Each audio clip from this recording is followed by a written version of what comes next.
باقی رہ گئے یہ معاملہ کہ کچھ ایسی چیزیں ہیں جو نامناسب ہوتی ہیں تو ان سے گریز کا درس دیا جاتا ہے، ان سے بچنا چاہیے۔ یہ چونکہ موبائل کے اندر الگ الگ چیزیں ہیں، الگ الگ جگہ ہے نا جی، جہاں بھی یہ سافٹ ویئر ہے، یہ ایک جدید مطلب ہے ذرائع ہیں، تو وہاں پر جو ہے جہاں پہ بہت ساری اور چیزیں لوگوں نے رکھی ہوتی ہیں ان سے ظاہر نقصانات ہوتے ہیں معاشرے کے، تو کوئی ایک آدمی قرآن مجید سہولت کے لیے رکھتا ہے، پڑھتا ہے، تو اس میں کوئی ممانعت نہیں ہے۔ میں سمجھتا ہوں قرآن مجید کا رکھنا پڑھنا تو ہر لحاظ سے ہی مبارک ہے اور خیر برکت والا کام ہے، تاہم جو دوسری چیزیں ہیں ان سے گریز کا ہم کہہ سکتے ہیں کہ ان سے بچنا چاہیے، لیکن قرآن مجید پڑھا ہے اور اس کو دیکھا جائے، تلاوت پڑھا جائے، وہ تو ایک ضروری عمل ہے، وہ تو ہونا چاہیے۔ ٹھیک ہے، اب جو میں نے عرض کیا اس حوالے سے فرمائیے۔ اس حوالے سے گزارش یہ ہے کہ یہ آپ اکثر اس طرح کا درد اور فکر اپنی پیش کرتے ہیں، تو یہ ویسے تو ایک اصلاح معاشرہ کی درد ہے، فکر، اللہ تعالیٰ اس میں برکت بھی آپ کو عطا فرمائے۔ بنیادی طور پر جو اسلامی تعلیمات سے دوری ہے یہ اس کا نتیجہ ہے، ہم بظاہر کلمہ گو، بظاہر محبت کا، باقی چیزوں کا نام لینا ہونے کے باوجود ہمارے عمل اور کردار کے اندر وہ چیز نظر نہیں آتی جو اسلام کی حقیقی روح ہے۔ اس کے لیے میں تو مختلف ذرائع بتاتا ہوں، جو سب سے بنیادی چیز ہے وہ تو یہی ہے کہ ہم دین اسلام کو گہری نظر سے پڑھیں اور تربیت لیں، اسلام کی تعلیمات کی جو روح ہے اس کو سمجھ کر اپنے اوپر لاگو کریں۔ جو صوفی ازم ہم کہتے ہیں کہ صوفی ازم کو فروغ دیا جائے، کہ صوفیاء کرام نے اپنے کردار سے تبلیغ دین کی ہے، زبان سے کرنے والے تو ہم جیسے بے شمار ہیں، لیکن صوفیاء کرام کا یہ معاملہ تھا کہ وہ اپنا عمل اتنا بہتر پیش کرتے، کردار لوگوں کے سامنے اتنا پیش کرتے کہ خلق خدا متاثر ہوئے بغیر رہ نہیں سکتی تھی۔ آج ہمیں چاہیے کہ ہم اللہ والوں کی سیرت و کردار پڑھیں، جس طرح خوف خدا ان کے اندر تھا ایسا خوف خدا، سنت مصطفیٰ صلی اللہ علیہ وسلم کی پابندی، اسوہ رسول اکرم سے وہ فیض یاب تھے، اس سے ہمیں بھی چاہیے اپنے کردار کو بہتر کریں گے تو پھر یہ جو آپ کہتے ہیں یہ تو ایک منافقانہ صورت بن جاتی ہے کہ بظاہر دعویٰ بھی ہوتا ہے، عمل اس کے ساتھ جو ہے وہ برعکس ہوتا ہے، مطابقت نہیں رکھتا۔ تو اس لیے ہمیں مجموعی طور پہ اس کے اندر ارباب اقتدار کو چاہیے کہ تربیتی جو ماحول ہے اس کی حوصلہ افزائی کریں، میڈیا کو چاہیے کہ اچھی چیزوں کی حوصلہ افزائی کریں، جو بری چیزیں ہیں ان کو مطلب ہے دور کرے، اور اسی طرح علماء کرام بھی منبر و محراب سے آواز، معاشرے کے سماجی رہنما، سیاسی رہنما، یعنی جہاں تک کسی کا دائرہ ہے اس کو چاہیے اچھائی اور خیر کو فروغ دینے کی کوشش کرے، شر سے مذمت کرے۔ ٹھیک ہے، بہت خوب، مجھے جہانگیر شاہ سعیدی صاحب کو بھی شامل کرنا ہے، لیکن میں سمجھتا ہوں کہ اس حوالے سے یہ بات کرنا بہت ضروری اور اہم ہے کہ جو بات ابھی ڈاکٹر ظفر اقبال جلالی صاحب نے کی ہے، اس حوالے سے ہمیشہ روز نیوز جو ہے الحمدللہ وہ بازی لے گیا، اور سردار خان نیازی صاحب کوئی بھی معاملات، جب زلزلہ آیا تھا تب بھی، اور کرونا کے معاملات جب ہوئے تب بھی، اور ابھی جو سیلاب زدگان ہیں ان کے لیے بھی ایس کے این ٹرسٹ جو ہے الحمدللہ وہ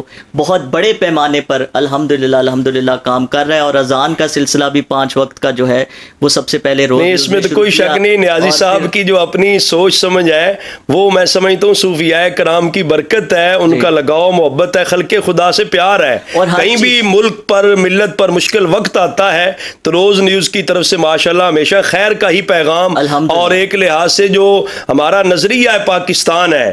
اس کو فروغ دینے میں ایک اہم کردار ہے روز چینل کا بھی، ماشاءاللہ، کوئی شک نہیں۔ وعلیکم السلام جی نورین صاحبہ فرمائیے، سوال آپ کا کیا ہے؟ بھائی میرا یہ سوال ہے کہ ہمیں بعض اوقات ٹائم نہیں ملتا کہ ہم بڑی توجہ کے ساتھ استغفار کریں، لیکن اگر ہم چلتے پھرتے ہر وقت استغفر اللہ پڑھیں تو ہمیں اس کی برکت نصیب ہوگی جو ہم چاہتے ہیں، ہماری استغفار قبول ہوگی، کیونکہ بعض اوقات ہمارے پاس وقت ہی نہیں ہوتا، لیکن چلتے پھرتے اس کا ورد ہم کرتے رہتے ہیں۔ ٹھیک بہن، بہت شکریہ آپ کا کال کرنے کا، آپ کے سوال کا جواب لیتے ہیں ڈاکٹر صاحب سے۔ جی ڈاکٹر صاحب، استغفار کرنا بہت ایک پیارا وظیفہ ہے، اللہ تبارک و تعالیٰ کی بارگاہ سے آدمی معافی چاہتا ہے، تو توبہ استغفار میں ندامت، شرمندگی اور پھر گناہ سے بچتے رہنے کا ایک بندہ عزم بھی کرتا ہے، تو یہ ورد وظیفے کے طور پہ پڑھا جاتا ہے، تو یہ چلتے پھرتے بھی پڑھا جا سکتا ہے۔ ویسے اوراد و وظائف کے پھر جتنے آداب آدمی ملحوظ خاطر رکھتا ہے اس کی برکات اتنی زیادہ نصیب ہوتی ہیں، تاہم جو استغفار کا معاملہ ہے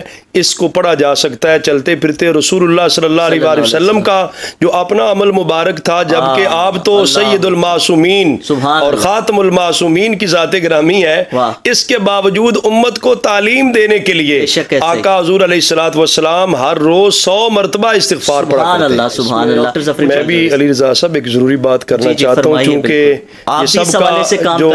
آپ کا محترم نیازی صاحب جو ہے وہ قومی فریضہ ہے، اس میں الحمدللہ درگاہ مقدسہ بکھی شریف کے سجادہ نشین حضرت پیر سید محمد نوید الحسن مشدی صاحب دامت برکات العالیہ، آپ نے جلالیہ ویلفیئر آرگنائزیشن کے تحت جو ہے پہلے ایک قافلہ توسا کی طرف جنوبی پنجاب کی طرف روانہ کیا تھا، اب ایک صبح جا رہا ہے سندھ کی طرف،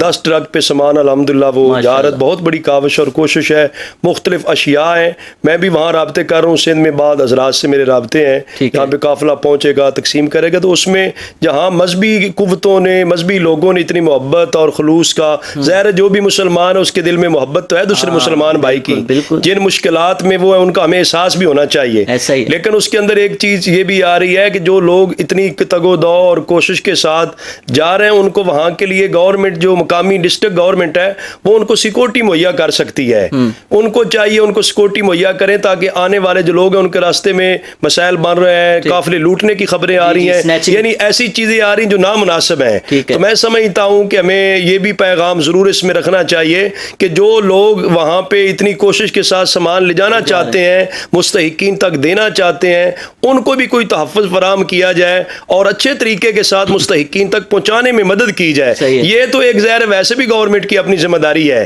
لیکن اگر یہ اتنی سماجی اور مذہبی تنظیمیں جس طرح جلالیہ ویلفیئر آرگنائزیشن الحمدللہ اتنی کوشش کے ساتھ کر رہی ہے تو ان کو ابھی تک وہ دو ہے۔ میں صبح سے رابطے میں بعض احباب کے ساتھ سندھ میں بھی کہ وہ قافلے آئیں گے، اتنے ٹرک آئیں گے تو آگے کہاں سے اترنے ہیں، کہاں پہ آگے تقسیم کرنے ہیں، ایک پراپر جو ہے وہ چینل کے ذریعے سب پتہ ہونا چاہیے، اس میں مزید آسانی ہو سکتی ہے۔ وعلیکم السلام ورحمۃ اللہ وبرکاتہ۔ جی سوال فرمائیے گا۔ جی ہمارا سوال ہے، ابھی بات ہو رہی تھی کہ نبی پاک صلی اللہ علیہ وسلم استغفار پڑھتے تھے، یہ استغفر اللہ پڑھنا ہے یا استغفار پڑھنا ہے، اور دن میں کتنی مرتبہ پڑھنا ہے؟ ٹھیک ہے جی ڈاکٹر ظفر اقبال جلالی۔ میں نے جو حدیث پاک بیان کی اس میں نبی کریم صلی اللہ علیہ وآلہ وسلم جو ہے دن میں 100 مرتبہ استغفار پڑھتے، ویسے تو جتنا پڑھا جائے کم ہے، لیکن حضور علیہ الصلوۃ والسلام کی اس عمل مبارک کی برکت حاصل کرتے ہوئے 100 مرتبہ پڑھیں۔ اور استغفار جو ہوتا ہے اس کا مطلب یہی ہوتا ہے استغفار پڑھنا، یہ کوئی استغفار الگ یا استغفر اللہ الگ نہیں ہے،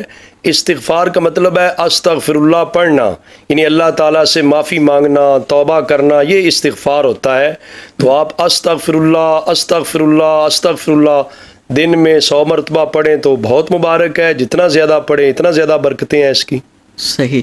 ندامت کے حوالے سے فرمائیے گا۔ ندامت جو ہے اہل علم نے تو بزرگان دین نے توبہ نام ہی ندامت کا رکھا ہے، اگر عمل کے اندر ندامت نہ ہو جو سرزد ہو جائے، یہ تو ہم نے پہلے بات کر لی سرزد ہو جاتا ہے، لیکن پھر اس میں ندامت، شرمندگی، اور پھر یہ ہے کہ اس گناہ کو ترک کر دینا، صرف کانوں کو ہاتھ لگا کے توبہ توبہ کرنے سے توبہ تو نہیں ہوتی، بندے کو شرمندگی ہو اور آئندہ کے لیے عزم مسمم کرے کہ آئندہ میں گناہ نہیں کروں گا، اس کو سچی توبہ کہا جاتا ہے۔ سچی توبہ جو ہے وہ یہی بنتی ہے کہ آدمی کی زندگی چینج ہو جائے، تو وہ ندامت و شرمندگی کے بغیر نہیں ہو سکتی۔ اندر اثر پڑ جاتا ہے بندے کا کبھی گناہ کرنے کے بعد، جس طرح وہ 99 لوگوں کا قاتل تھا، اللہ تعالیٰ نے اس کے دل کے اندر وہ چیز ڈال دی کہ اس کو وہ توبہ کی توفیق میسر آئی، تو وہ پھر جستجو میں نکلا، یہاں تک کہ اس کو اللہ تعالیٰ نے اگرچہ راہ توبہ میں نکلا تھا، موت آ گئی، لیکن رب تعالیٰ نے اس کی توبہ کو شرف قبولیت بخشا۔ بالکل ایسے ہی ہے جی، یہ اللہ تبارک و تعالیٰ کی طرف سے رحمتیں برکتیں حاصل کرنے کے لیے انسان کو ادب اور احترام جو ہے اس کو مروز خاطر رکھنا ہوتا ہے۔ ویسے تو یہ ایک لحاظ سے اسلام اور ایمان کی روح قرار پاتا ہے، اس لیے کہ ادب کے بغیر جو ہے کوئی عمل بھی اس لائق نہیں ہوتا کہ وہ شرف قبولیت پائے۔ جس طرح پہلے بھی بات کر رہے تھے کہ اپنا کسی باس ہے، بڑا افسر ہے، اس کے سامنے ہمارے رویے کیا ہوتے ہیں، تو جب احکم الحاکمین مالک یوم الدین جو خالق کائنات ہے